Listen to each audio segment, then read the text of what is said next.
Hey everyone, welcome to a session of Case by Case, again by Small Case and in association with Teji Mandi. We're really sorry for the delay. We've been having some technical issues. I see certain comments that are saying, is the session happening? So don't worry, guys. We still have a session planned and don't worry. Every Saturday we'll get you covered on webinars. So really sorry for the delay once again.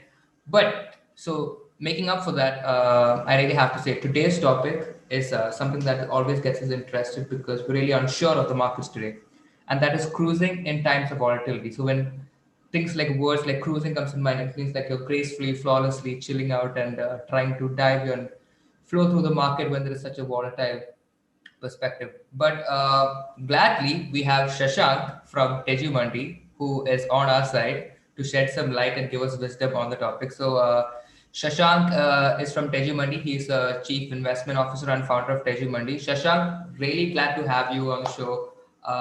Please introduce yourself. Yeah, hi everyone. I'm the Chief Investment Officer at Teji Mandi. Abel, I think there was a slight, maybe error at your end. My name is Vaibhav. I guess the Zoom thing might have confused you a little bit. But yes, I am the founder and Chief Investment Officer. But nice humor there, Abel. Good to start with some humor. But getting on with it, so I guess we have to cruise in times of volatility. So I think clearly kind of to set the macro backdrop, uh, India is, at a position where, because of the increase in the bond yields in America and all of that, there has been, a clear increase in volatility in the markets. Now, this is usually, a little unusual that this has happened. This doesn't normally happen, but what we should keep in mind is that the macro context for India is very strong. The government's budget this year is in fact probably far bigger than what even the 1991 reforms might have been. And actually compared to 1991, we're actually in a far better position. And so if we kind of look at what were the main things that the government has done, one is that there has been, like the government has taken a very bold decision to keep the deficit target at 9.5%. So because of this, India has clearly taken a risk with growth, and it has broken out of the mold of the IMF and the rating agencies. And so if you also look at India's debt to GDP, it is actually far lower compared to a lot of other countries in the world. Our forex reserves are at about 600 billion. It's probably at close to about 580 billion. And this puts us in a great position. In 91, actually, we were, at a situation where we actually needed to borrow money from the IMF.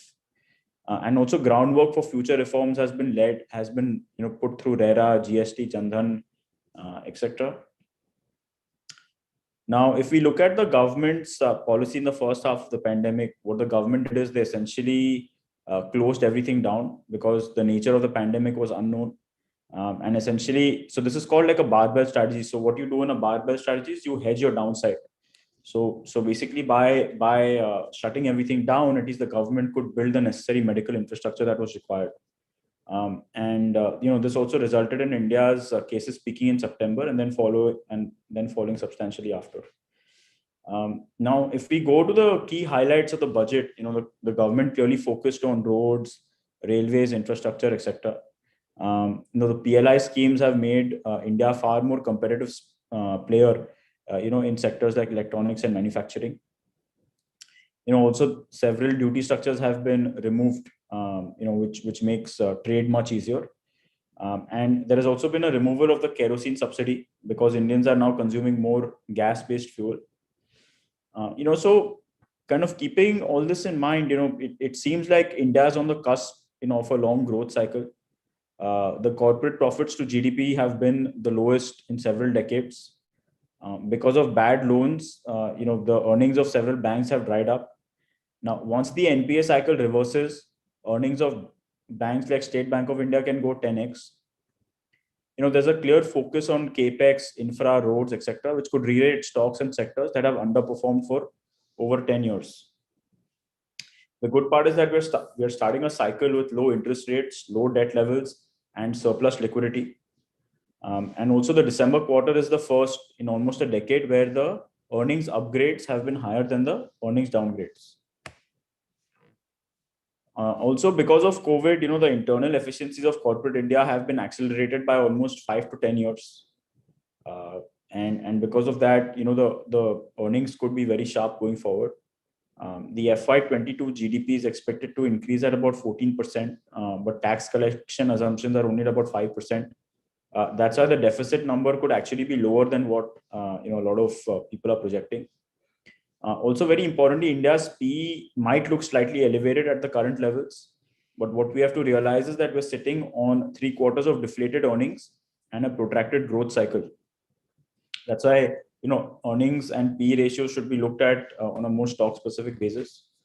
Also, why inflation may not be of such a concern is that there are usually 3 components of inflation.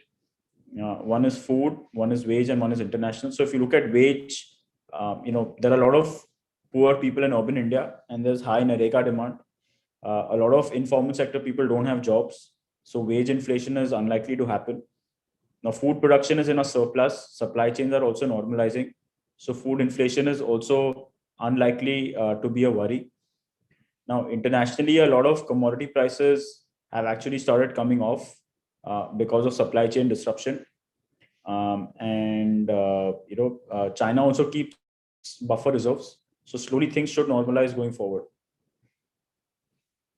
Now, I think it's very important to realize that, the time in the market is more important than trying to time the market. So historical studies, across time periods have shown that, that the big money is made by being in the market. So if you study even the Nifty over the last 30 years, the return has been about 30x. Now, if you try to time the Nifty and you miss 30 of the best, the 10,900 days of the Nifty, your returns would reduce from 30x to just 3x. So that's why it's important to realize that it's almost impossible to figure out what the best days of the market are going to be. And that's why it's extremely important to remain invested in order to make the big money. Now, at Teji Mandi, we have 2 small cases.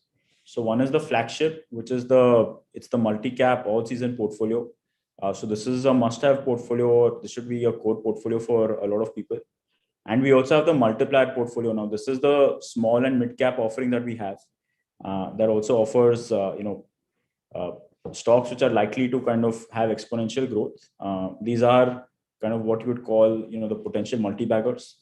And so I'll just kind of talk a little bit about each of them. So coming to the flagship, the portfolio has 3 important components. So the first is tactical bets. Now, these are companies relevant from a 3 to 6 month perspective. This is about 30% of the portfolio. And the main triggers in this are, one could be industry consolidation. So it could be that, a competitive advantage is seen because, there's a larger established entity in a specific sector. Now, if you take the banking sector, for example, the large private sector banks are at a significant advantage compared to the mid-cap banks and the PSUs for that matter, because of better underwriting, aggressive provisioning, and like a strong liability franchise. Now, a government policy, for example, could also create very interesting opportunities. So, for instance, government ban on electronic products from China has spurred the manufacturing sector in electronics, and that's why stocks like Dixon Technologies and Amber Enterprises did really well. Now, coming to industry tailwinds, it could be that there are some external tailwinds which cause supernormal growth in some stocks or sectors. So, if you take the companies in the tractor, fertilizer, or agrochem space, this year's Rabi crop was actually really strong, and that's why those stocks kind of tended to do well. Now, coming to long-term winners, so this is the next kind of 60 to 70% of the portfolio. So these are companies which are relevant from, say, a 12 to 18 month perspective. They should have a clear, growth track record of profits of over 1, 3, and 5 years. There should be strong growth triggers ahead, and the company's capital allocation should be prudent. What we mean by that is that they should display ROEs well upwards of 15%. And in some cases there are some beaten down stocks because of which they're because of certain circumstances they're beaten down disproportionately. So risk reward in such stocks could be very interesting. So we enter such stocks from time to time as well. Now, even disciplined rebalancing is an important part of a flagship portfolio. So just like offense is important, even defense is equally important. So when we say rebalancing, what we mean is like our selling strategy that we have. So that could happen on multiple occasions. One is when the investment thesis is no longer because of, say, entry of a large competitor in a sector, or a company's capital allocation policy may have changed, or the company may have entered into an unrelated industry, or the company may be having a major management overhaul. Or it could also be, that there's a substantially better risk reward available in another stock or in another sector. Now, also sometimes there are situations where there's too much noise around a specific stock or a specific sector. In that case, we might evaluate our position in the stock and choose to exit. And it could also be sometimes that the market is overheated. And in those kind of cases, we choose to hold a percentage of the portfolio in cash or liquid ETFs. Now, just to give you some examples from our portfolio. So, one is HDFC Limited. Now, HDFC Limited is without a doubt one of India's greatest NBFCs. The company has one of the best housing books amongst all the housing finance NBFCs. And they've also seeded subsidiaries like HDFC Bank and HDFC Life. And they also have the lowest cost of funding. So, they have a pedigree which is almost incomparable, at least in the Indian financial services space. There's also a huge runway for growth, because if you think about it, mortgage penetration is less than 10% of India's GDP.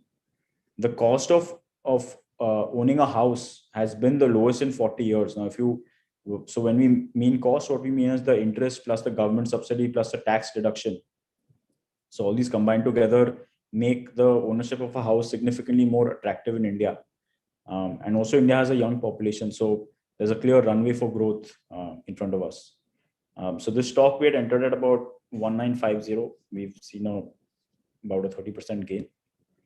Now, second is Ashok Leyland. Now, this is a stock which is kind of it's a dark horse in the CV space. Now, the CV cycle has had a sharp downturn over the last 3 years because of axle load norms, BS6, and also because of COVID.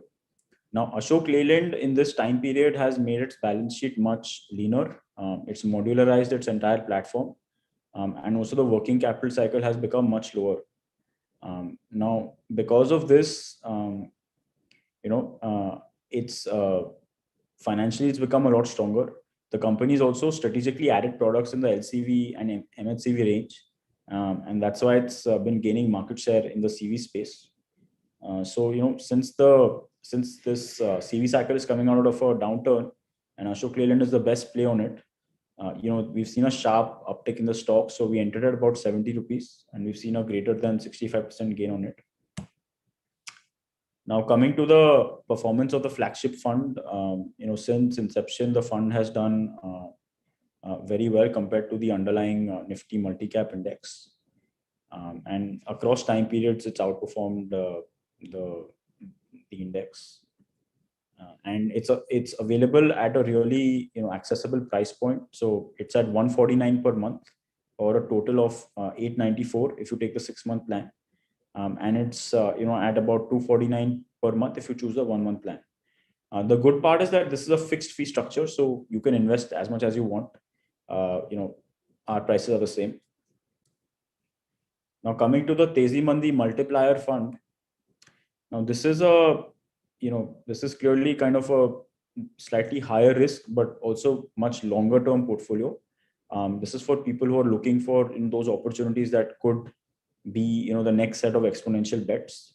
And the reason that it's a great time to be in a portfolio like this is because we're coming out of a sharp cyclical downturn. So small and mid caps underperformed for almost 3 years, and because of that, we've already seen a sharp upsurge, but this is only the start. There's a long runway for stocks to go ahead. Also, there's a low analyst coverage of mid and small caps, so that makes it much easier for the analyst team to come up with businesses which are doing well and generate higher alpha. And also, we look for companies with kind of superior capital allocation and good corporate governance. So this ensures that we identify the winners well on time. Now, this is a relatively newer portfolio. We seeded it about a couple of months back, and it's done relatively well compared to the underlying index. Even the absolute performance is kind of good, but this is a longer term portfolio. So if you're looking to enter it, I would suggest that you should at least stick around for 6 months to a year to really see the effects of this portfolio. This is a slightly more premium portfolio, so that's why the prices, if you take a 3-month plan, it's at 1,500, and if you take the 6-month plan, it's at 2,500. Again, this is it's a fixed investment, it's a fixed fee structure, so you can invest as much as you want, and our prices are the same. Now, just in conclusion, what I would like to say is that there has been a correction recently in the market, but what we have to understand is that we are in a secular long-term bull market, and 6 to 7% corrections are very normal. So even the current one that we've seen, it's been about 6.5-7%. So I don't think we should be unduly worried by what's happening. This is very normal. So while there might be bouts of volatility, I think if we remember the big picture that we're actually the earnings cycle is very strong, the macros are kind of very strong for India. So if you remain invested for a period of time, you should, and especially in a portfolio like those of Teji Mandi, you should easily be able to cruise through this volatility. Thank you so much, and I'd like to now open the floor for question and answers.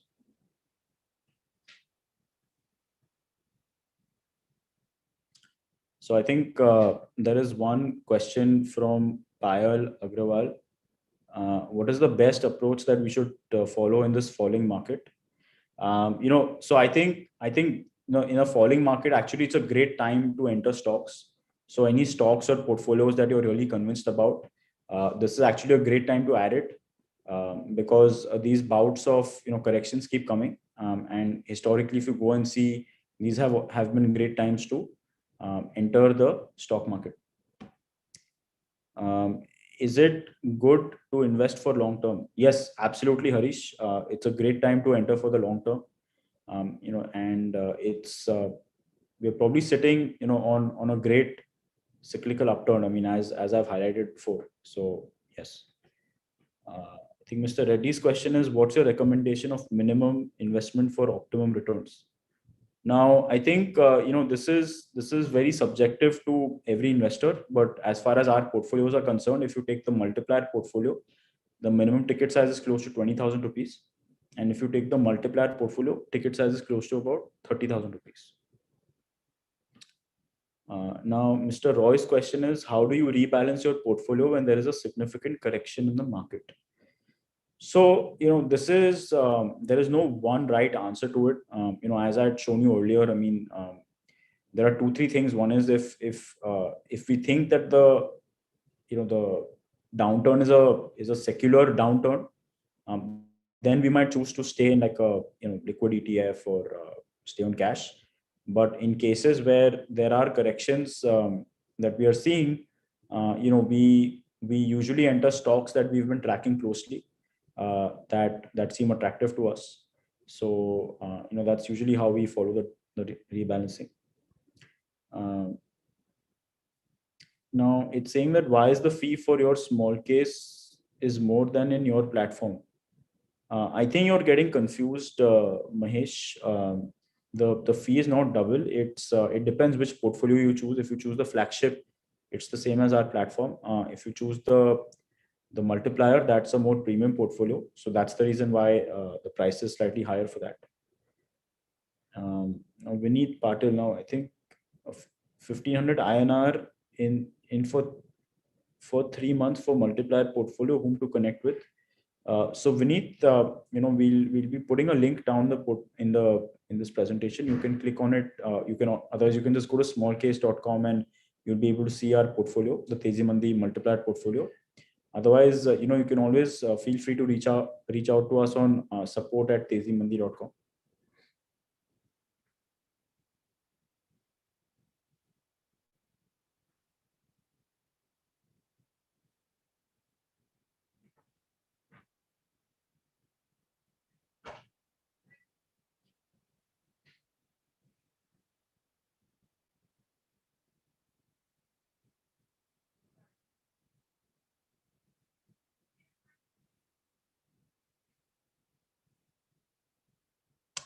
So I think next question is from Karthik.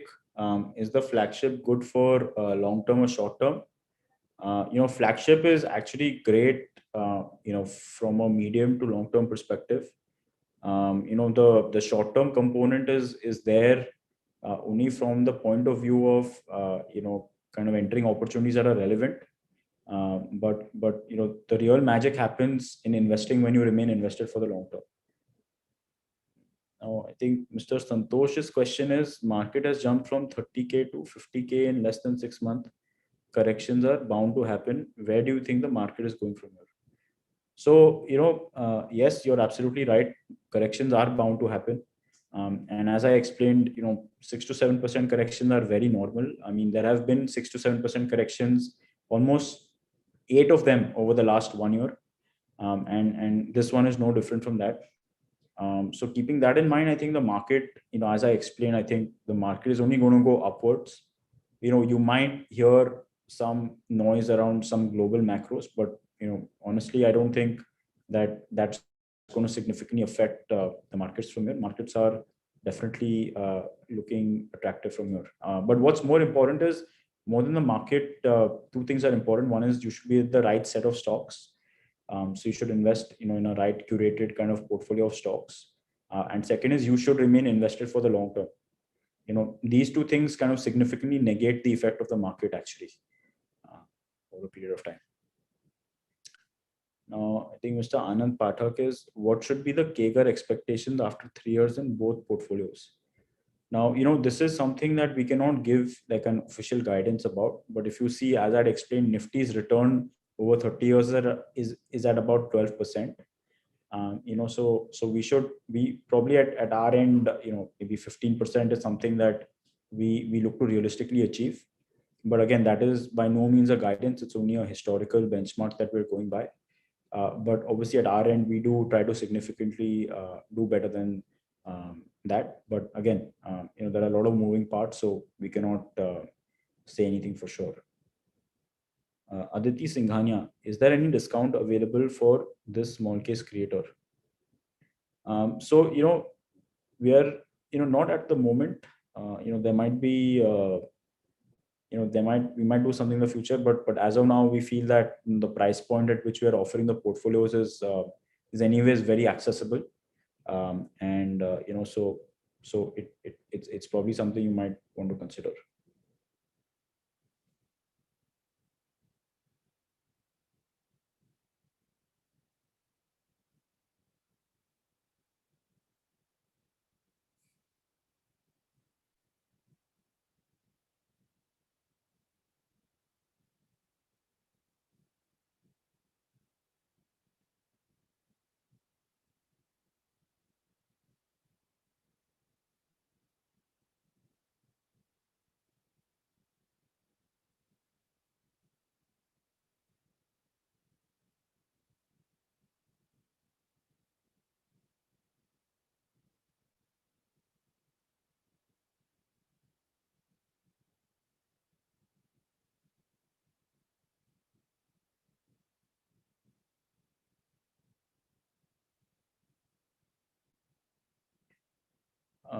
So Rohit, I think as I had shown, I think you're asking, are there any examples of companies that we've cruised through besides HDFC? Yes, we have. In fact, we had talked about Ashok Leyland. This is a company that's coming out of a 3-year cyclical CV downturn. And they've done a lot of things to improve their portfolio and their operating metrics. So, that's one of the stocks that we had kind of highlighted.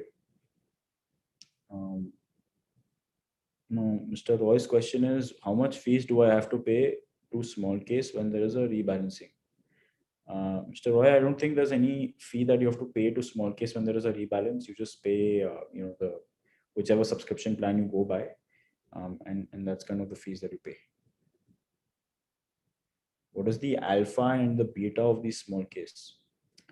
So, I think Vinayak's question is, what is the alpha and the beta? So the alpha, I think, as we had explained, if we take the since inception of the multiplier of the flagship portfolio, it's almost 54%.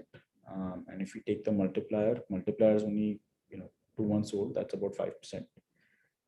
The beta of these portfolios is something that we can get back to you on. We don't have it at the moment. I think Mr. Karthik's question is, will you suggest me SIP approach in your portfolio?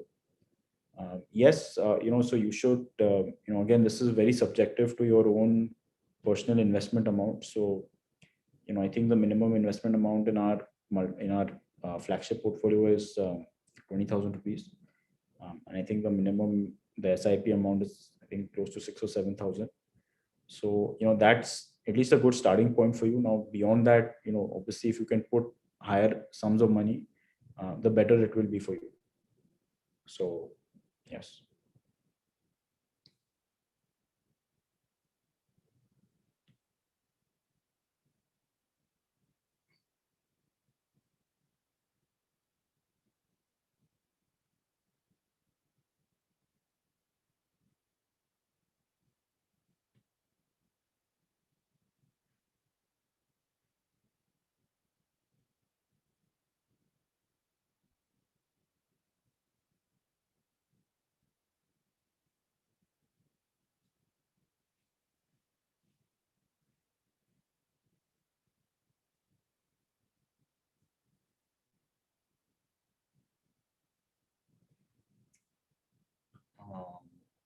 So I think Mr.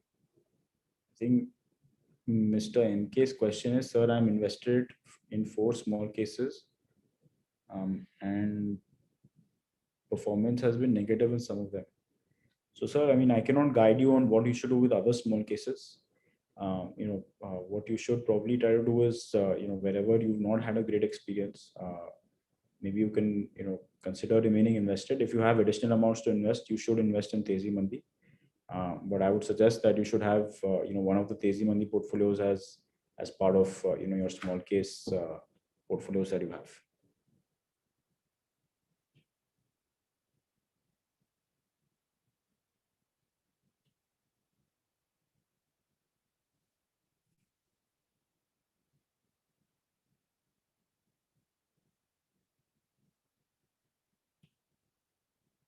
So, I think a lot of questions that have been coming have been around, volatility and, is it a good time to enter? Is it not a good time to enter?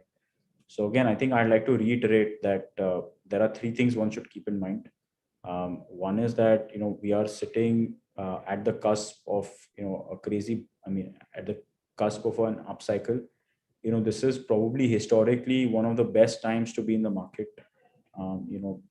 I think I had earlier shown it in my presentation also that, this kind of a macro backdrop combined with an earnings upcycle in corporates is a very rare situation. Also, because we'll be having the low base of FY21, FY22 and FY23 will look very strong. And if you think about the next 5 to 7 years, I mean, India is definitely planning to go in the next orbital territory as far as the economy is concerned. So, that's why you should definitely consider remaining invested.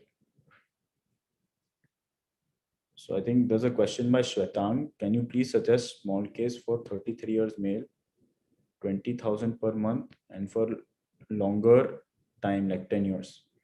Yeah, hi Shwetang. So, I guess when you're saying that, you're only 33, you're a really young guy. I mean, I'm 32. And so, I would suggest that you should definitely have a large chunk in equities. And I guess when you're saying 20,000 per month, you probably mean the SIP amount of 20,000. And longer time of 10 years. So yeah, I mean, I think you should definitely consider at least the, a combination of the multiplier and the flagship portfolio, because that will definitely help you in creating, or at least guide you in creating amounts, some good amounts of wealth over, the next 5 to 7 years. And in case if there are other funds or other mutual funds or even small cases for that matter that you like, you should definitely take exposure. Now, I think Harry's question is, where do you expect the Nifty to reach in the next 3 months? Is 18,000 possible? Now, see, again, we don't give targets of the Nifty. The way we look at it is that directionally, where is it headed? And as I explained, things have been choppy, but these 6 to 7% corrections are very normal in a long-term bull market. And therefore directionally, things are definitely looking upwards. Now there could be bouts of volatility, but again, that's part of the journey. So I would refrain from giving you a specific target, but what I think you should focus on is directionally things are looking very nice. I think there's a question on what is the AUM for Teji Mandi. Now, this is something that we don't disclose. We focus more on kind of the number of investors who are there, and so yeah, that's how it is.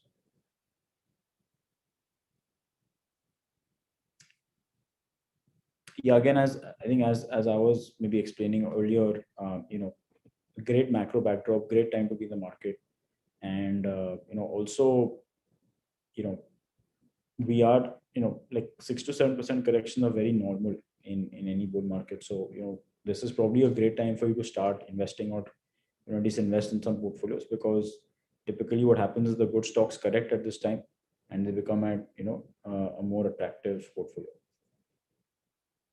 Now, I think there's a question on, is Teji Mandi related to Motilal Oswal? Yes, we are a subsidiary of the Motilal Oswal group, and we are a SEBI registered RI. So yeah.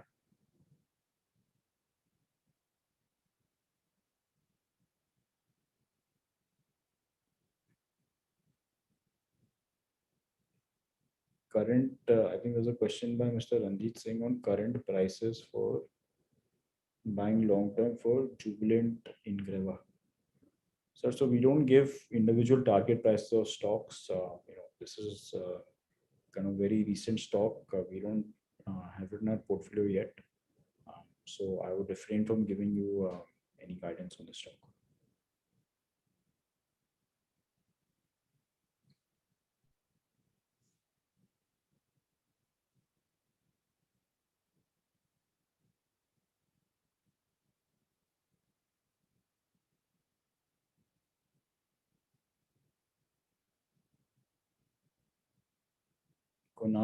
Kunal's question is, how can you help in planning finance? So Kunal, we are equity specialists. So the percentage of your portfolio that you want to put in equities, you should definitely consider investing with us. One rule of thumb that people give is that your investment allocation in equity should be 100 minus your age. So supposing you're 30 years old, so if you do 100 minus 30, so about 70% of your portfolio should be in equities. So like that, you can maybe consider maybe investing a good chunk of your portfolio. So it depends really on what your age is, and then maybe you can consider investing in equities accordingly.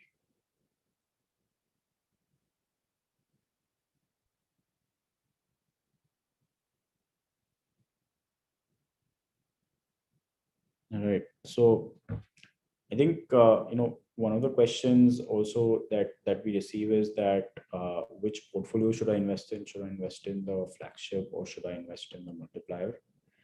Now, flagship, is our core kind of all-weather, all-season portfolio. I mean, it's one portfolio that is definitely a must-have for everybody. The multiplier portfolio, on the other hand, is for people with a slightly longer-term outlook, who have slightly higher risk, but also who it's a portfolio that can, multiply well, but from a 3 to 5 year perspective. So that's something that you should definitely consider as well. And our price points are really accessible as well. So I think Nayan's question is why the stocks churn frequently weekly. So Nayan, I think maybe a misguided that's maybe a misguided this thing. We don't have weekly churn. We in fact don't believe in weekly churn. We might have it maybe once in a month or at the most twice in a month. And again, the rebalancing really depends on what the opportunity set is, where the market is. Um, and that's why I think weekly churn is kind of more for the more trading portfolios. I think there's a question by Tushar on what are NFTs. I'm not sure what exactly I guess you're focusing on, but maybe if you could elaborate, I think that would help us.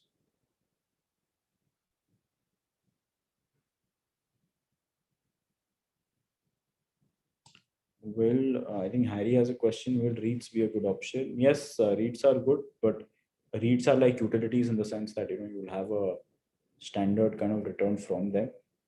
Um, but again, they're a great way to play, some of the real estate assets that you have in India. So, if you have that kind of an outlook and that kind of mindset, then yes, you should definitely consider looking at some. I think Karthik has a question on is the rebalancing suggestion weekly or monthly? Again, it really depends. I mean, there are times when we don't do anything for a month. There are times when we might do something on a bi-weekly basis. It really depends on the opportunity set. It depends on where the market is, um, and it also depends on where things are headed. So yeah, I mean, there's no guidance that we can give. We are an investing platform. We are not a trading platform. So that's what I'd like to clarify.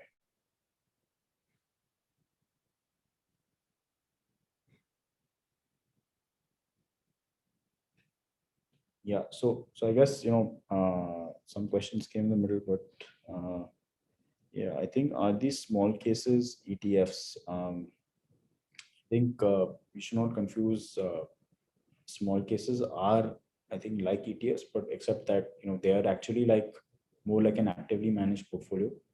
Now ETFs are usually associated with passive index funds, with passive funds rather. So to that extent, I think small cases are like baskets, but for active stocks. Uh, I guess for more details, you can probably look at the small case website.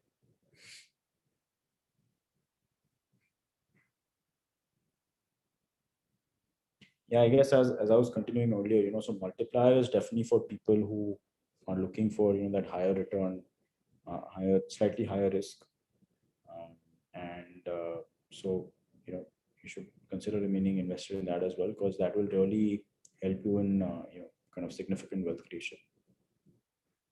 I think Akhil has a question on how often does the flagship portfolio rebalance. I think this question I've answered a couple of times before also. It's basically something usually if you go by the historical benchmark we do it maybe once or twice in a month. But again, there's no guidance that we can give because things are so dynamic. The opportunity set changes, the market conditions change, and so that's why it's a very subjective call that we take on a case by case basis.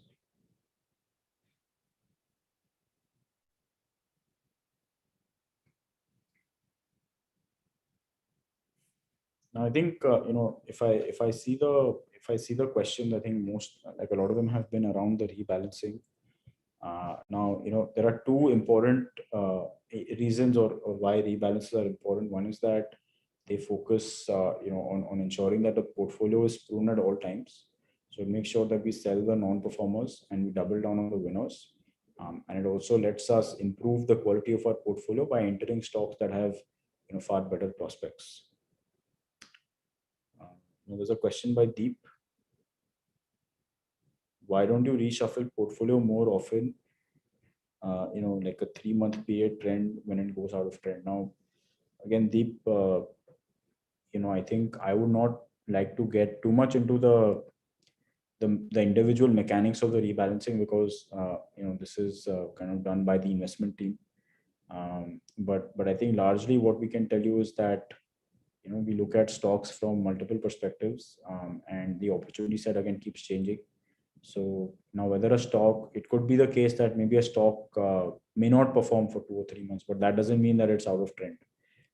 It could also be the case that maybe a stock is running up, but that doesn't mean that you remain invested, because it could be overheated or overvalued. So there are a lot of moving parts, and that's why it wouldn't be right for me to give a one size fits all answer. What is expected return for flagship SM in the coming year? Now the expected return, as I said, going by, Nifty is given about 12%. I think our internal kind of guidance would be at about 15 to 20%. But again, this is not something that is an internal guarantee. It is actually something that we look to aspire, because markets again are very dynamic. We do aspire our best to kind of get you optimum returns without taking undue risk. That's how I would look at it. There's a question by Nifty Doctor is, I want to start this. I will buy part but exit. How will it be done, and the charges? So as I think we'd explained earlier, the exit part of this is done through the rebalancing. There are no extra charges for the rebalancing. You pay the subscription fee for the portfolio, and then the rebalancing will happen automatically through the broker that you choose to do it with. So yeah, that's kind of how it'll be. There'll be no extra charges for the rebalance.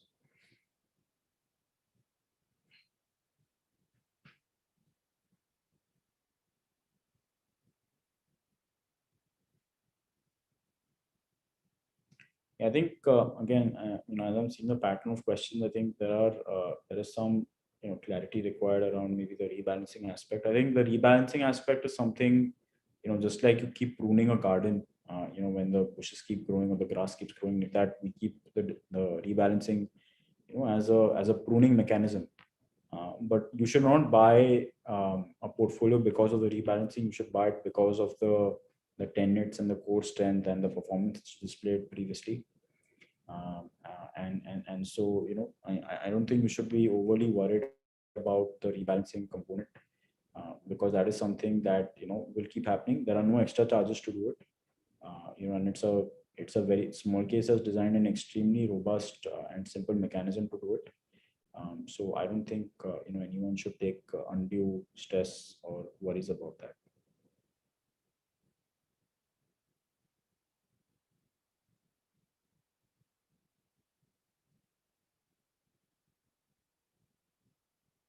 Yeah, so we are towards the closing end of the presentation. So whoever has questions, please ask them. This is an open forum for everyone to ask your doubts, ask your questions. Because it's a great way for us to get in touch with you and to interact with you and to get to know what concerns you might have in your mind. So please feel free to ask, because the presentation is going to end in about 5 minutes. So please go ahead with all doubts that you might have.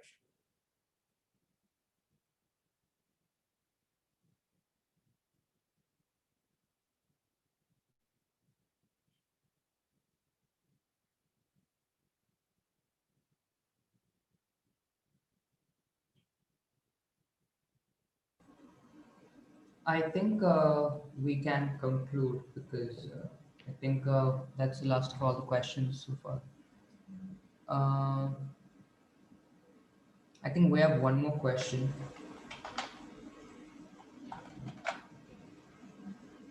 from Shwetang. Shall I think Shwetang's question is, shall I invest in Teji Mandi small case from Zerodha? Yes, Shwetang, you absolutely can invest through Zerodha. And they are one of the integrated brokers with small case. So definitely a great broker to work with. Aditi Singhania's question is, a good habit would have been if the back test is for the last 2-3 years and not from March 20. Even a newbie investor is in profit from March 2020. So Aditi, good point. The reason that the back test is not given is because the portfolio has been live from March of 2020. It is not a back test; it is a live performance that we are displaying. And while the back test is not formally shown, the strategy has outperformed over multiple time periods. In the form of a live small case, it's only been there for maybe a year. But even if you take the last 1 month, 3 months, 6 months, it's outperformed the underlying benchmark. Now, even if you take the portfolio in its previous shape and form before it became a small case, it's outperformed. So only when we've seen a certain level of rigor and understanding of the portfolio, only then have we made it accessible to retail investors. So I don't think that you should be unduly worried about the performance of the small case.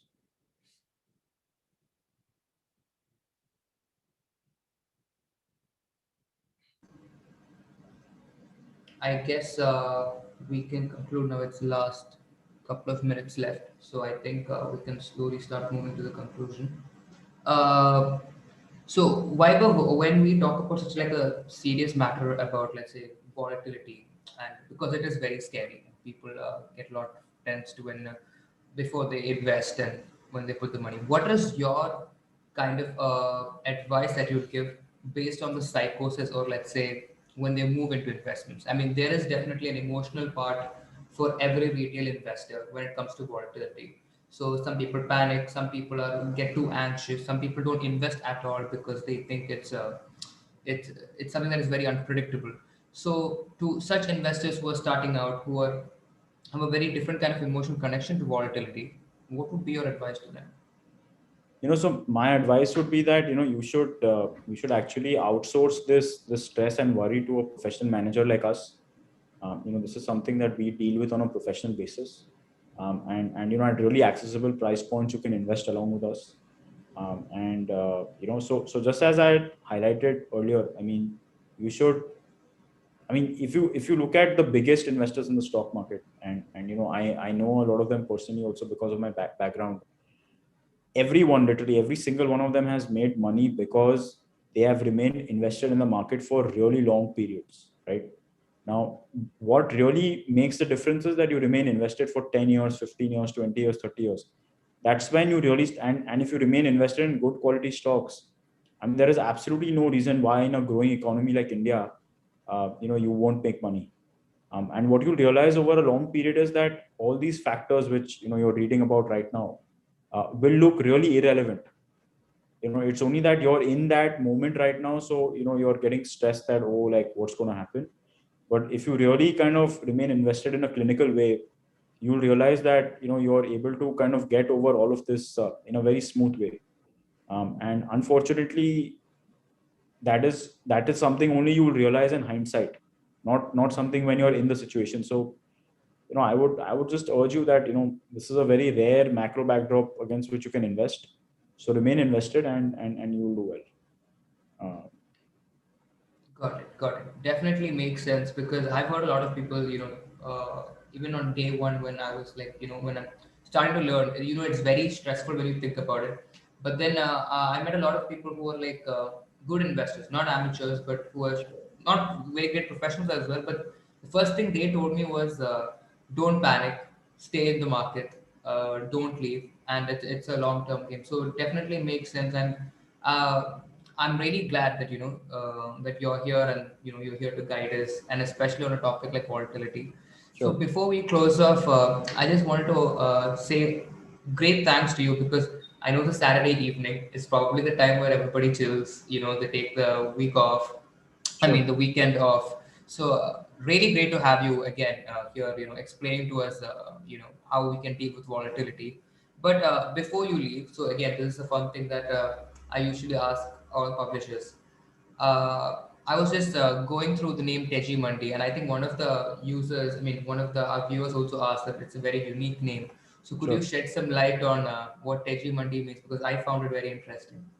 So yeah, Abel, first of all, I'd like to thank you for having me here. I mean, it's absolutely glad for me to, to answer questions of potential retail investors. Now, the name Teji Mandi is actually it's the Hindi form of the word bull and bear. So Teji, I mean, this is usually the parlance of the stock market trade in India. So when the market is going up, people are like, market Teji mein hai. And when the markets are going down, it's called markets Mandi mein. Now, for us, as we've explained, the buying side is as important as the selling side. So the word Teji Mandi always, it always represents the perpetual dichotomy of the market.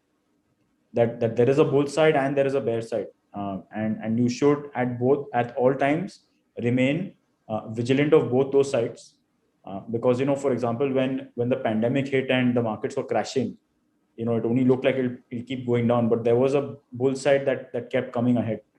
And now when the markets are going up, yeah, there will be some bouts of correction. So I think it's just something to keep us aware that there's a perpetual dichotomy in the market. Got it. Got it. That's really interesting. So before we close, are there any final words that you would like to say to our investors on a very closing note, despite there being amateurs, professionals, all of Yeah, them? no. So, I mean, I think I'm glad that you've taken the time, to come on a Saturday to attend this webinar. But, I would really strongly urge you that, whichever small case you invest in or whichever stocks you invest in, please invest. There has been a correction in the market. It's a great time to enter the market. And if you do remain invested for the next 5 to 10 years in good stocks, you will definitely not be disappointed. And for the most part, all the concerns that we are seeing right now, will seem very irrelevant maybe 4 or 5 years from now. So that's how I would like to probably close. Got it, got it. Thank you so much. Thank you so much, Vaibhav, for taking the time. Also, guys, before you guys leave, before we end, I just wanted to say if you want to find Teji Mandi small cases, please, there's a link provided in the description box. Please click and you can find Teji Mandi small cases in there. As Vaibhav said, there's not too much to worry about the market. I mean, volatility might be an issue, but it's easy to cruise with tips from Vaibhav. So get in touch with Teji Mandi small cases and let us know what you guys think.